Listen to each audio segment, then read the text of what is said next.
మంచిది. కూడి వచ్చిన మీ అందరికీ ప్రభు చూపిస్తున్నాము వందనాలు. అందరు బాగున్నారమ్మా? బాగున్నారా? బాగలేని వాళ్ళు కూడా ప్రార్థన చేయండి, ప్రభు ఖచ్చితంగా బాగా చేస్తారు. అందరూ బాగుండాలి. హల్లెలూయా. ప్రభు చూపిస్తామని మీ అందరూ బాగుండాలి. ఆమేన్ చెప్పండి. ఆమేన్ చెప్పరా? మీరు బాగుండాలని చెప్పరా? చెప్పాలి. హల్లెలూయా. ఆమేన్ అంటే అలాగే జరుగును గాక, అలాగే జరుగును గాక. నేను మంచి మాట మాట్లాడుతున్నప్పుడు మీరు జరగలను అనాలి కదా. తదాస్తు అని అంటారు కదా, బయట అన్యులు అంటారు కదా. తదాస్తు అంటే అలాగే జరుగును గాక, నిజంగా జరుగును గాక, సత్యముగా జరుగును గాక అన్నట్టు వాటికాడికి మించిన మాట అనమాట. ఆమేన్ అంటే జరుగును గాక. ప్రభు యేసుక్రీస్తు ప్రభు ఆమేన్ అంటాడు. మనము మంచి మాట మాట్లాడితే. హల్లెలూయా. మంచిది. దేవుని మాటలు కొద్దిగా సేపు మనం జాగ్రత్తగా వినే ప్రయత్నించాలి. మనం చదవబడిన ఈ వాక్య భాగాలలో నుంచి దేవుడు మనతో ఏం మాట్లాడుతుందో మనం జాగ్రత్తగా వినే ప్రయత్నం చేద్దాం. మన హృదయము, మన ఆలోచనలు సమస్తము కూడా దేవుని వైపే ఉండాలి. మనం చదవబడిన వాక్య భాగంలో మొదటిగా రోమీయులకు రాసిన పత్రిక 5వ అధ్యాయం 1వ వచనంలో విశ్వాస మూలమున మనము నీతిమంతులుగా తీర్చబడి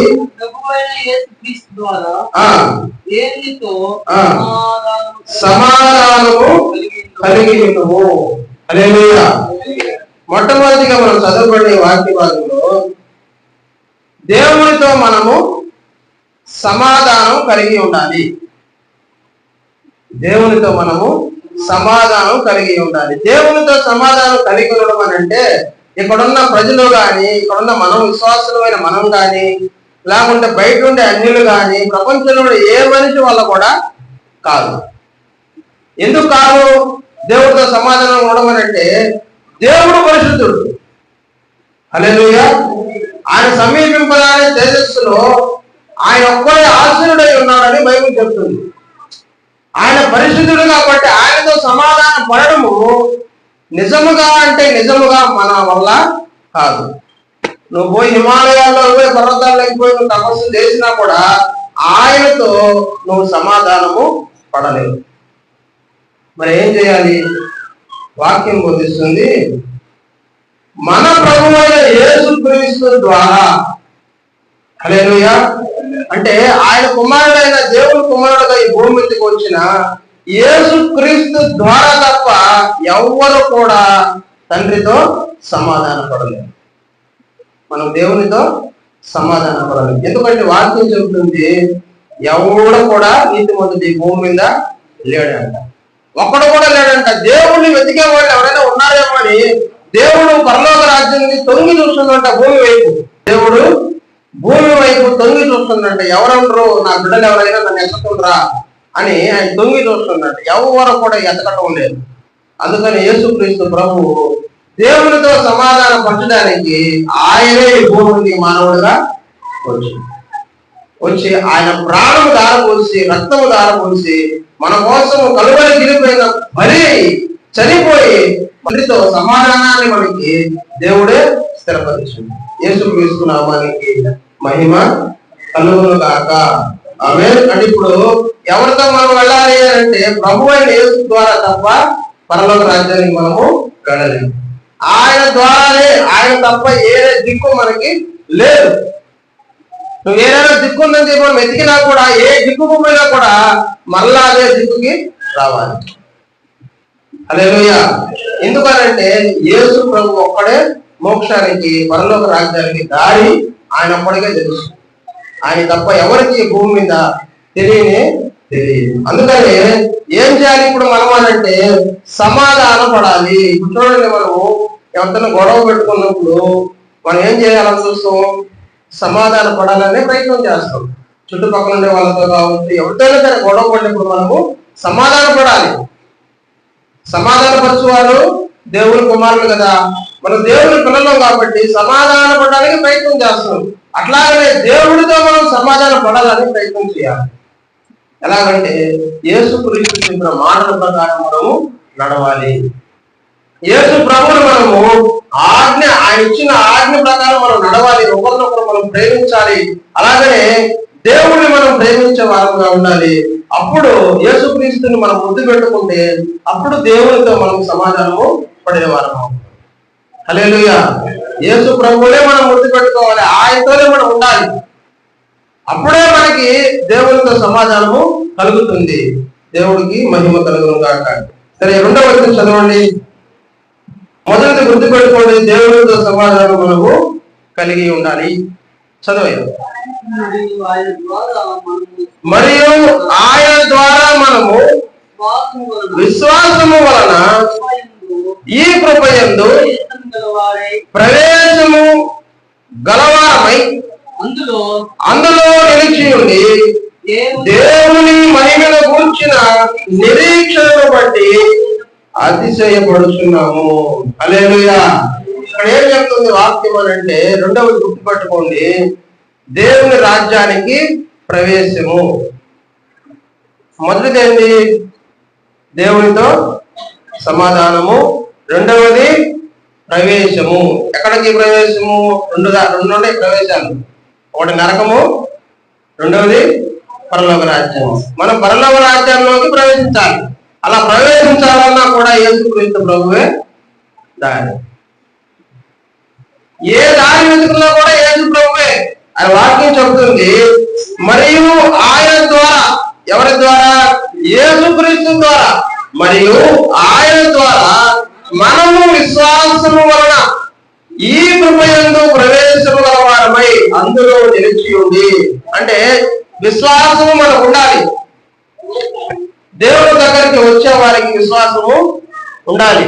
విశ్వాసము లేకుండా దేవుడికి ఇష్టడై ఉండుట అసాధ్యము అని దేవుని వాక్యము చెబుతుంది.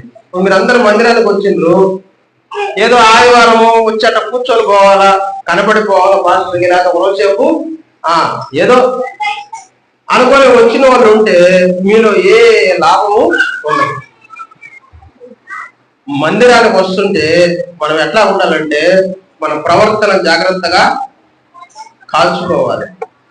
చూడండి, కొంతమంది శనివారం నుంచి ఆదివారం ఇక్కడ అయిపోద్ది, మళ్ళా వచ్చే శనివారం దాకా ఇష్టమైన పనులు చేసేస్తారు. అంటే వారి శరీరానికి కావలసిన దరిద్రమైన పనులన్నీ చేస్తారు. ఏ ఒకటి వాళ్ళకి ఇష్టం అన్ని చేసేసి ఆదివారం చక్కగా మందిరంలో కూర్చుంటారు. ఇదేంటి? ఇది నామకార్థ క్రైస్తవం. అట్లా ఉండకూడదు. మనం క్రైస్తవంలో మీకు ఒకటి చెప్తున్నా ఏంటంటే, క్రైస్తవంలో చిన్న లేదు, పెద్ద లేదు, రంగు లేదు, రూపము లేదు, కులము లేదు, మతము లేదు. హల్లెలూయా. క్రైస్తవులు అంతే. దీంట్లో కులాలు, మతాలు, చెత్తాచెదరం ఏమి లేవు. క్రైస్తవం అంటే యేసుక్రీస్తుని వెంబడించే వాళ్ళు, యేసుని వెంబడించే వాళ్ళే క్రైస్తవులు. ఇంకా మిగతాది ఏది తీసుకుని క్రైస్తవంలో చర్చిలో మనం పెట్టకూడదు. పెడితే అది మనకి పాపము, శాపము అవుతుంది.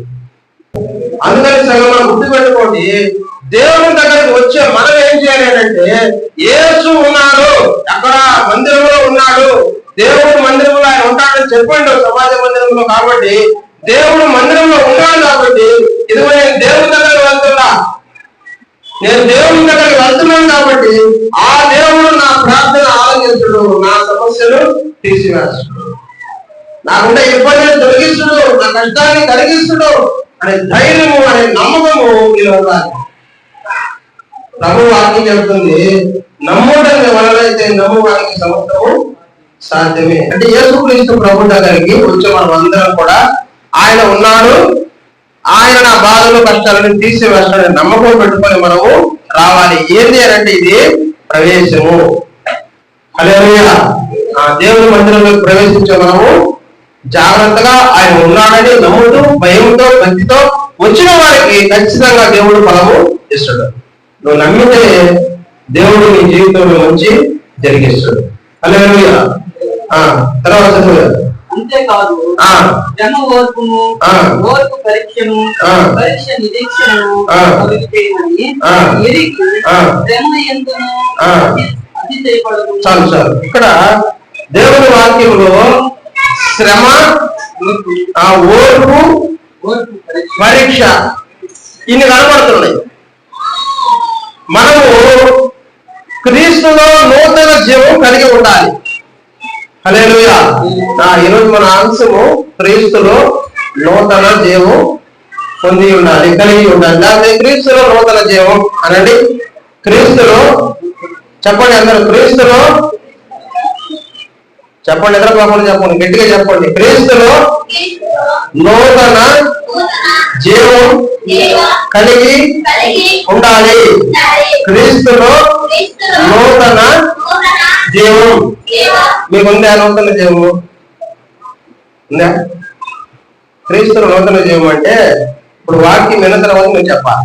ఉందండి, కొంతమంది తలకాయ చెప్తుంటూ మళ్ళీ ఆయన అడగట, అప్పుడు చెప్పాలి తలకాయ ఒప్పాలి. హల్లెలూయా. సతీష్ అన్న మాస్టర్ గారు చెప్పిన మాట నేను ఎప్పుడు వింటా, ఎప్పుడో చాలా సంవత్సరాలు నేను విని ఆ మాట చెప్తా మీకు. ఒక ఊర్లోనంట, మరి ఆయన కడకు వచ్చి తెలియదు, ఒక పాస్టర్ దగ్గరికి ఒక వ్యక్తి వచ్చి, అయ్యా నా కొరకు ప్రార్థన చెయ్యి అని అంట. ఏం ప్రార్థన చెయ్యాలయ్యా అంటే, నేను దేవుళ్ళు బాగా ఎదగాల, విశ్వాసంలో భలే ఉండాల, ఏం సరే అయినా సరే నేను ప్రభువుని విడిచిపెట్టుకోకుండా జాగ్రత్తగా నా నమ్మకాన్ని ఇదిగో గట్టిగా నేను పట్టుకోవాలా అన్నట్టుగా మాట్లాడింది. ఎక్కడ చెప్తుందా అన్నట్టు మాట్లాడితే ఆ పాస్టర్ గారు సరే ప్రార్థన చేస్తాను, కళ్ళు మూసుకుపోయిందట. కళ్ళు మూసుకొని ప్రార్థన చేస్తా, ప్రభువా ఇదిగో నీ బిడ్డ నీ సన్నిధికి వచ్చిండు, ప్రార్థన చేయమని చెప్పుకుంటూ ప్రార్థన చేస్తున్నానయ్యా. ఈ బిడ్డకి లోకంలో ఉండే వాళ్ళందరికన్నా శ్రమలు ఎక్కువ రాలే ప్రభు అడిగాడు. ఈయన ప్రార్థన చేసుకోవడానికి వచ్చిండు కదా, ఆయనకి భయం వేస్తుంది.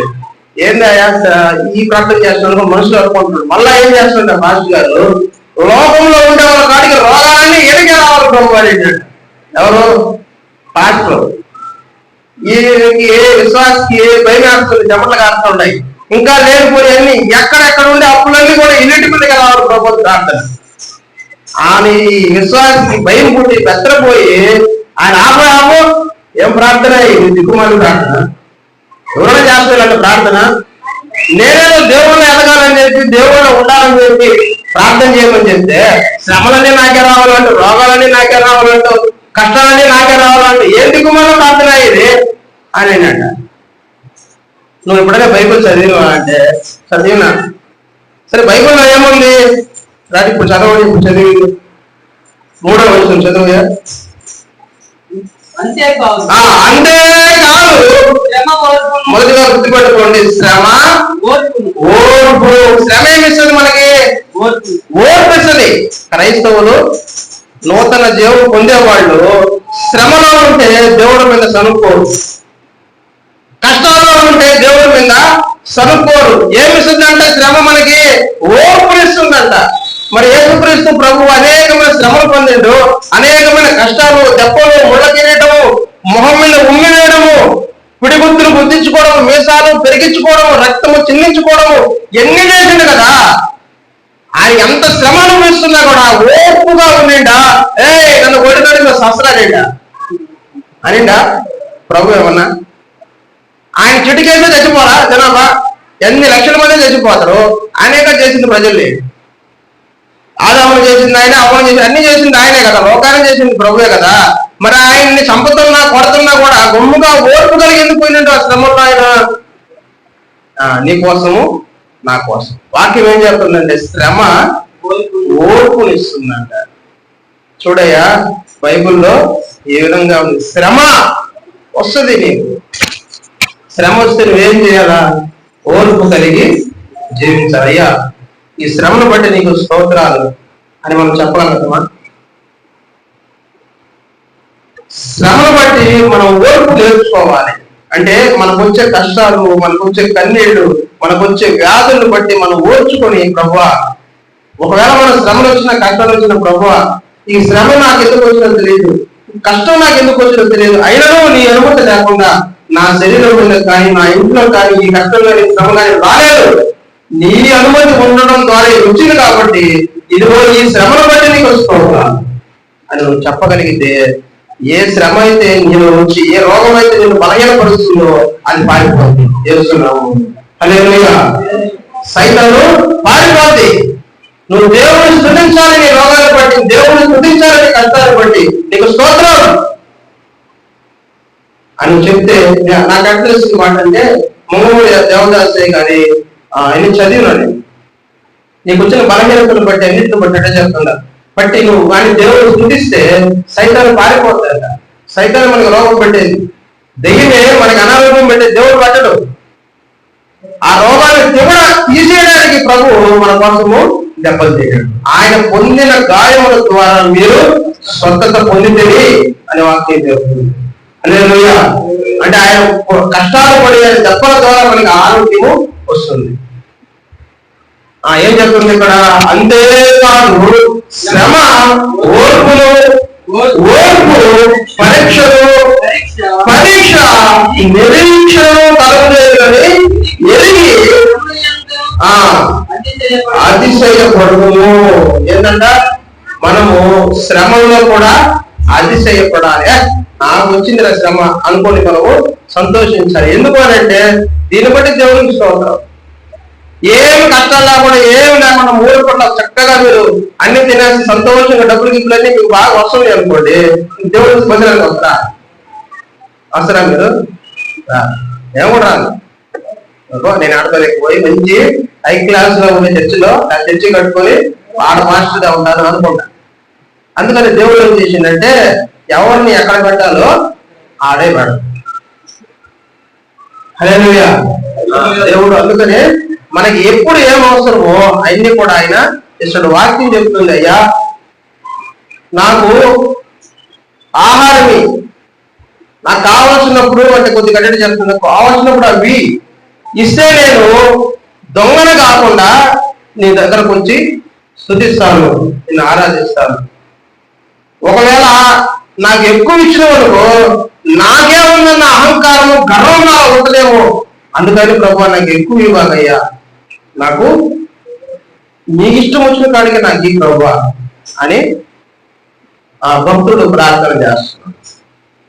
మనం కూడా అదే ప్రార్థన చేయాలి, అయ్యా నీ ఇష్ట ప్రకారమే నాకు దయచేయి. అందుకని ప్రభువు నేర్పుడు పరలోక ప్రార్థన అది ఊరిని నేర్పలేదు ఆయన. మా అనుదిన ఆహారము మాకు దయచేయండి, రోజు మాకు ఆహారం దయచే. చూడండి, ఇజ్రాయేల్ ప్రజలకి దేవదూతలు తినే ఆహారాన్ని పంపించిండు మన్నా. అసలు భూమి మీద ఆ దేశానికి పోయి ఏ రాష్ట్రానికి నాకు కనబడు, ఎందుకంటే పరలోక రాజ్యంలో ఉంది. దేవదూతలు తినే ఆహారం మన్నా తెల్లగా ఉంటుంది. అదేం చేసింది? రోజు ఫస్ట్ ఏమో బాగా తీసుకుని బాగా తెలియదు, కొద్ది రోజులకి ఏమైంది? వాళ్ళకి ఎగటేసింది, అసహ్యం వేసింది. దాని మీద తెచ్చి ఎప్పుడు మన్నే ఉంది మా ఎదురుగా, ఏం లేదు, ఒక మాంసం లేదు, గేసం లేదు అని వాళ్ళు సరుక్కునేది దేవుడి మీద. అది ఎక్కడి నుంచి వచ్చింది? పరలోక రాజ్యం నుంచి అద్భుతమైన ఆహారం. భూమి మీద దొరకని ఆహారం వస్తే వాళ్ళు దాని మీద సరుక్కుంటాం. అందుకని దేవుడు ఏం చేస్తాడంటే అట్ట సరుక్కొని మనం సాగకుండా, అట్ట సరుక్కొని మనం దేవుడికి దూరం కాకుండా మనకి ఏ నాటిది ఆ నాటికి ఆయన దయచేస్తున్నాడు. ఆ మన్నాన్ని వాళ్ళు ఏం చేస్తారంటే ఎక్కువగా ఆశపడి ఫస్ట్ కొత్తలో దొరికినప్పుడు ఆశపడి దాచిపడి కూడా ప్రయత్నం చేసిండు. భాషలో చెప్తే బైబిల్లో ఉండే మాట, దాచిపడి అది ఏం జరుగుతుంది? కూలిపోతుంది. పొద్దున్న వేసి కూలిపోతుంది, గబ్బు పడుతుంది ఆహారం. ఇప్పుడంటే కొత్తగా ఫ్రిడ్జ్లు వచ్చినాయి కాబట్టి ఈ రోజు పెట్టుకుంటే వారమైనా తింటాం. అటు తినబాకండి, మంచిది కాదు ఆహారము. వారము 2 వారాలు అటు తినబాకండి. మాంసం కూడా కొంతమంది ఈ రోజు పెట్టుకుని 4-5 రోజులు ఆమె తింటారు. ఎండేసుకోండి కావాలంటే, ఆమె ఫ్రిడ్జ్ లో పెట్టుకొని తినబాకండి, మంచిది కాదు ఆరోగ్యానికి. అయితే మనం చదవండి వాక్య భాగంలో, అంతేకాదు శ్రమ, ఓర్పు, పరీక్ష కూడా మనిషికి ఉంటుంది. మనిషి అంటే అందరికి కాదు, మనకుంటుంది. విశ్వాసం, మనం యేసుక్రీస్తు నుండి విశ్వాసం వచ్చిన మనకి పరీక్షలు ఖచ్చితంగా ఉంటాయి. మీరు చెప్పండి, 10th క్లాస్ పిల్లోడు దాని పాప సంవత్సరం అంతా స్కూల్కి పోతుంది, పోయి మార్చిలోనే ఇప్పుడు ఎగ్జామ్ పెడుతున్నారు. ఎగ్జామ్ పెట్టినప్పుడు ఎగ్జామ్ రాయకుండా, దాని ఎగ్జామ్ సరిగ్గా రాయకుండా ఉంటే మార్కులు వస్తాయా? మార్కులు రాకుండా ఉంటే ఆ పాస్ అవుద్దా? పాస్ కాకుండా ఉంటే మరొక తరగతికి ఎలా పోతుంది? పోదు కదా. ఎక్కడ వాళ్ళే కూర్చొని పడుతుంది గవర్నమెంట్. స్కూల్ టీచర్లు ఎవరైనా కూడా ఎక్కడ వాళ్ళు అక్కడే కూర్చోండి. 10th లో ఫెయిల్ అయితే 10th లోనే కూర్చోండి, మళ్ళీ ఇంటర్కి ఏమి పోదు. అట్లాగే పరీక్షల్లో మనం సంవత్సరం అంతా పడిపోయి ఆ పరీక్షల్లో పాస్ కాకపోతే ఎలాగ ఫెయిల్ అయిపోతామో ఇక్కడ కూడా అంతే. దేవుడు పరీక్ష పెట్టినప్పుడు ఆ పరీక్షలో మనం నిలబడాలి. నిలబడినప్పుడు ఆ పరీక్ష మనం గెలవాలి. గెలిచినప్పుడు మనకి ఏంటంటే మనకి జీవ కిరీటము వంచబడింది. హల్లెలూయా. తాను పొందిన దెబ్బల ద్వారా విధేయత నేర్చుకున్నాడు ప్రభు. యేసుక్రీస్తు ప్రభువే ఆయన తిన్న దెబ్బల ద్వారా విధేయత ఆయనే నేర్చుకున్నాడంటే మనం ఏ పాటి వాళ్ళము? మరి మనకు వచ్చే రోగాన్ని బట్టి కానీ, మనకు వచ్చే శ్రమలను బట్టి కానీ, మనకు వచ్చే బలహీనతలను బట్టి కానీ మనం ఎందుకు ప్రభు మీద చదువుకోవాలి? ఉండడా దేవుడు? అసలు ఉండలేడు. ఆ వచ్చి మంచి జరగదు ఎన్ని నీకు ఎందుకు? నీకు చెప్పిండా దేవుడు మంచి చేయలేని? మంచి జరగనివ్వడని చెప్పిండా దేవుడు? నమ్మమనండి కదా. విధేయత ముందు నేర్చుకో. నీకు శ్రమ వచ్చింది, శ్రమలో ఓర్పు నేర్చుకో. ఓర్పును బట్టి పరీక్షను బట్టి నిరీక్షణ, ఎన్ని బట్టి మనము దేవునిలో పైకి ఎదగలరు. హల్లెలూయా. ఈ నిరీక్షణ మనలను సిగ్గుపరచలేదు. మనకు అనుగ్రహింపబడిన పరిశుద్ధాత్మ ద్వారా దేవుని ప్రేమ మన హృదయంలో కుమ్మరింపబడి ఉన్నది. హల్లెలూయా. పరిశుద్ధాత్మ దేవుడు మనలో నిలిచినంత కాలం ఏ సమస్యలు వచ్చినా, ఏ కష్టం వచ్చినా కూడా యేసు ప్రభువును విడిచిపెట్టి మనము ఆయనతో సమాధానంగానే ఉంటాం. ఒకవేళ మధ్య ఏదైనా అప్పుడప్పుడు తెలిసి తెలియక ఏదైనా కొనుక్కున్నా కూడా దాన్ని మళ్ళీ అప్పటికప్పుడే మనం క్షమాపణ కోరుకొని, అయ్యా తెలిసో తెలియకుండా మాట్లాడిన అట్ట ఆలోచించిన తప్పు ప్రభుత్వాలను క్షమించిన ఆయన ఇక నుంచి ఆ పొరపాటు చేయని ప్రభుత్వాలను నిలబడదు దేవుని మందిరంలో. క్రీస్తు ప్రేమ నుండి మనలను ఎడబాపు వాడవు. శ్రమైనను, బాధైనను, హింసైనను, కరువైనను, వస్త్రహీనతైనను, ఉపద్రవమైనను, ఖడ్గమైనను మనలను ఎడబాపున. హల్లెలూయా. అంటే ఏ శ్రమ వచ్చినా, ఏ కష్టం వచ్చినా, ఏ బలహీనత వచ్చినా సరే క్రీస్తు ప్రేమలో నేను ఎడబాపు వాడవు. అంటే ఇవన్నిటిలో కూడా నువ్వు విజయాన్ని పొందుకోవాలి. హల్లెలూయా. చెప్పండి గట్టిగా హల్లెలూయా. అన్ని విషయంలో కూడా మనం ఏం చేయాలంటే విజయాన్ని పొందుకోవాలి.